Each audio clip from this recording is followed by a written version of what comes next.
How you guys doing? Woo! Hey, hi. My name is Rose. I'm part of a organization called You Speaks, so I'm here to perform a poem. So, hope you enjoy.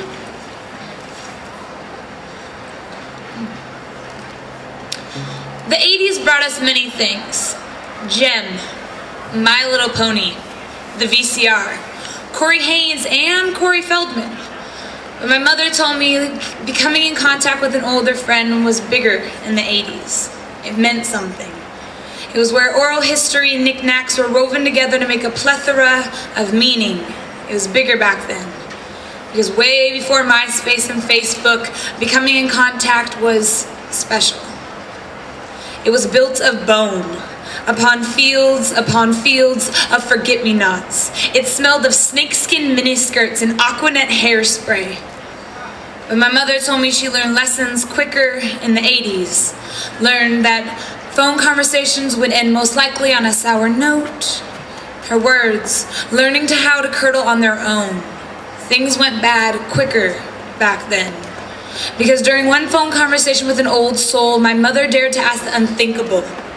She asked how Chris was doing. Questioned if Lisa was getting along with her new roommates, and if Al ever got that badly knitted scarf she sent him. And suddenly, with one question, my mother turned this old friend into the Grim Reaper.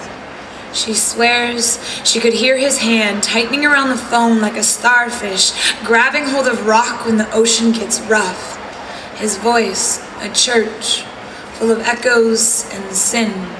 His words sounding a little too much like, "Forgive me, Father." Kathy, Chris isn't getting any better. Lisa was infected last week, and Al's bones are now buried in a field called Friendship, where forget-me-nots are the only things that grow. AIDS grew rapid in the 80s, and my mother, to this day, still runs her fingers through her Rolodex, passing names of those who passed on. This address book is a graveyard. Nothing's left. There are days I want to call these positive people. There are days I want to call these empty vials and let the phone ring off the hook, hoping and praying maybe God picks up or some sort of closure, and if he doesn't, it's fine. And I'm always surprised when someone does pick up the phone. Hello? Oh, I'm sorry.